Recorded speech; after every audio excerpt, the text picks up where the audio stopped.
Salut! Bon alors aujourd'hui c'est une vidéo un peu particulière pour moi parce qu'en général je parle de produits de beauté, de mode également. J'avais envie d'aborder un thème, un sujet qui est très important à mes yeux, tout simplement parce que effectivement j'ai fini l'année aux urgences. Je l'avais commencé aux urgences, rappelez-vous, je vous ai fait une vidéo là-dessus. J'ai été mordue par mon chien, j'ai dû donc aller me faire opérer de ce doigt en fait. Je vais pas vous faire le geste vulgaire mais c'est vrai que c'était ce doigt.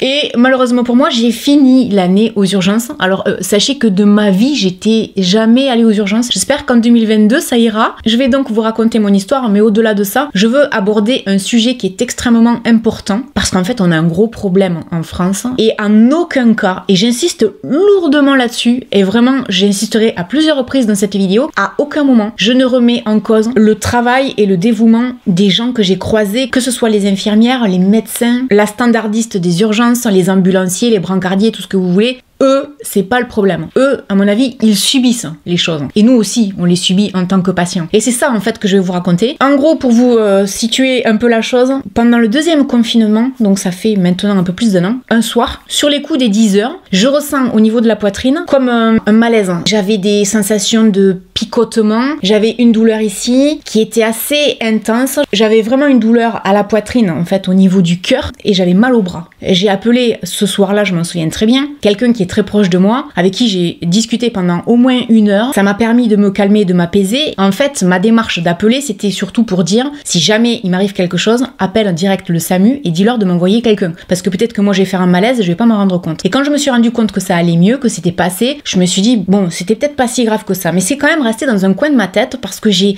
des problèmes de santé ces derniers temps, vraiment régulièrement. Et je vais faire en fait une petite parenthèse dans ce que je vais dire, c'est qu'en fait, j'ai effectivement des problèmes de santé, notamment parce que je ne fais que travailler. C'est-à-dire que ça fait 5 ans que je n'ai pas pris de vacances. Et quand je dis je prends pas de vacances, c'est du genre je prends même pas de week-end. C'est-à-dire que même le week-end, je travaille. Ce qui fait que je travaille constamment. Je fais très peu de sport, ce qui n'est pas une bonne chose. Et je le sais très bien. Et c'est vrai que maintenant que je tire sur la corde de plus en plus, ça fait 6 ans que je travaille comme ça, je vous avouerai que mon corps me le fait comprendre. Ma vue a quand même pas mal baissé. J'ai tendinite au bras, notamment au poignet et à l'épaule. J'ai eu un ulcère, vous le savez, je vous en ai parlé. C'est tout un tas de petites choses qui, petit à petit, font que votre santé se détériore. La veille du 28 décembre, alors pour situer pour les gens qui regardent mes vidéos, en fait, le 28 décembre, c'est le mardi où je vous ai posté la vidéo sur Sananas, j'ai quelque chose à te dire. Je vous explique pourquoi je vous dis ça. Et donc, la veille de poster cette vidéo, j'étais vraiment pas bien. J'avais vachement de douleur au bras, le bras me pesait beaucoup, c'était très lourd, j'avais du mal à faire des mouvements et j'avais de très grosses douleurs. J'en avais une ici, j'en avais une à peu près vers ici et j'en avais une vraiment au niveau du cœur. Au fur et à mesure, des fois dans la journée quand je bougeais, j'avais mal au bras et j'étais pas bien. Je sentais que petit à petit ça s'améliorait pas, j'étais pas en grande forme du tout. Le lendemain, je me souviens que le matin j'ai eu très mal et puis c'est passé et l'après-midi ça a été une horreur. À un moment donné, pour vous donner une idée, je promenais mon chien, j'avais une doudoune, j'avais la manche de la doudoune ici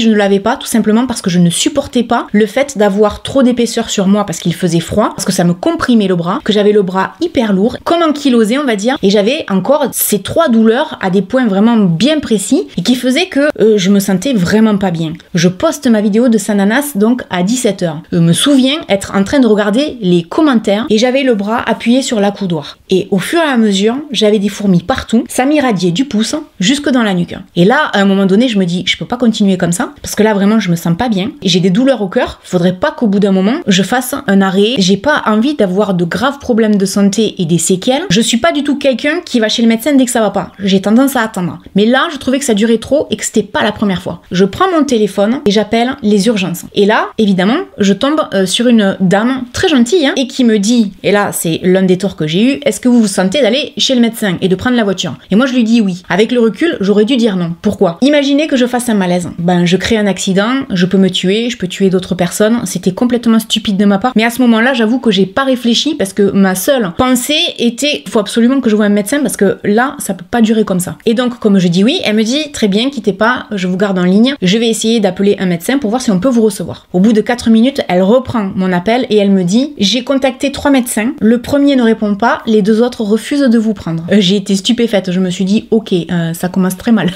Ma première réaction, mais très calmement et très gentiment, a été de lui dire, eh ben en fait, il faut pas être malade, quoi. Et elle me dit, ah mais complètement, il faut jamais être malade en fait. Il faut pas avoir de problème de dents, il faut avoir aucun problème de santé. Elle me me dit, je vais essayer de voir si je peux avoir une ambulance. Elle n'arrivait à avoir personne. J'ai attendu, montre en main, un quart d'heure avant de pouvoir avoir une réponse. Alors là, déjà, première chose que je veux dire, c'est que cette dame s'est démenée pour moi. C'est pas elle le problème. Le problème, c'était que non seulement les médecins voulaient pas de moi, mais que tout le monde avait l'air d'être hyper occupé, quoi. Et donc, du coup, un quart d'heure pour me dire, oui, finalement, il y a une ambulance qui va venir. Merci madame de m'avoir envoyé une ambulance et d'avoir été aussi gentille. Et je lui demande dans combien de temps sera là l'ambulance. Elle me répond, au plus tard, d'ici 1 heure. Alors là, franchement, quand j'ai entendu le délai, je me suis dit, si j'ai un problème entre temps, c'est mort, quoi. J'ai le temps de mourir 10 fois. Bon, ben, j'ai attendu. J'ai vraiment attendu 1 heure. Et je me souviens avoir téléphoné, il était 17h05. L'ambulance est arrivée à 18h20. Ce que j'ai su après coup, c'est que, en fait, l'ambulance a été prévenue un quart d'heure avant d'arriver. Et moi, ma première réaction quand j'ai su ça a été de me dire, mais il s'est passé quoi pendant les 3 quarts d'heure? Parce que je vous le rappelle, il a fallu 1 heure pour que l'ambulance vienne. Pendant les 3 premiers quarts d'heure, personne ne savait qu'il fallait venir me chercher. L'ambulance l'a su, les 15 dernières minutes, en 15 minutes, ils étaient à la maison. Il est là mon raisonnement. Non seulement la pauvre dame au téléphone n'arrivait à strictement trouver personne pour moi, mais en plus, c'est un délai d'attente qui est très long. Pendant toute cette attente, je me disais,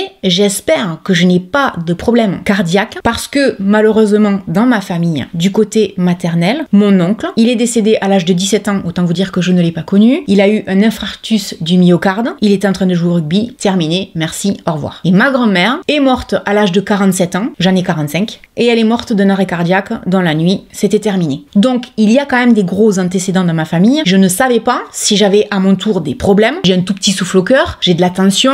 Est-ce que j'avais pas autre chose dont on n'était absolument pas au courant? C'était la grosse question, quoi. Je tournais en rond chez moi. J'ai vu le moment où j'allais dire à ma maman de venir m'accompagner aux urgences. Et puis, ils sont arrivés. Dans l'ambulance, quand on m'a pris la tension, j'avais 20 de tension. Évidemment, ils ont procédé à toutes les étapes nécessaires pour me prendre en charge. Et il a été décidé que j'allais partir donc aux urgences pour passer d'autres examens. Même si pour l'ambulancier, a priori, c'était pas forcément le cœur. Mais il fallait quand même en être sûr. Heureusement, sur le trajet, je discutais avec l'ambulancier, tout ça, ce qui fait que ça m'a permis un peu de me déconnecter. Mais j'avais 20 de tension, quoi. Quand je suis arrivée, les infirmières se sont très bien occupées de moi. En fait, j'ai compris une chose quand j'ai eu 2 bonnes heures pour réfléchir à tout ça. Ils n'ont pas le temps. Et je l'ai encore plus compris à la fin quand le médecin m'a dit dans le couloir, hein, il est même pas rentré me voir, il m'a dit on vous a fait passer une prise de sang, il n'y a rien d'anormal au niveau du cœur, vous allez sortir. Et il est reparti aussi vite qu'il était arrivé. Et au bout de 5 minutes, il y a une infirmière qui est arrivée, qui m'a donné mon compte rendu et ils ont su me dire que mes problèmes n'étaient pas d'ordre cardiaque. C'était des douleurs de type pariétal. Elle m'a enlevé vite fait les électrodes, mais les patchs étaient encore collés sur moi, hein, et elle est repartie aussi vite. Donc s'ils n'ont pas le temps, ça veut bien dire qu'ils sont surchargés. Quand est-ce qu'on va trouver une solution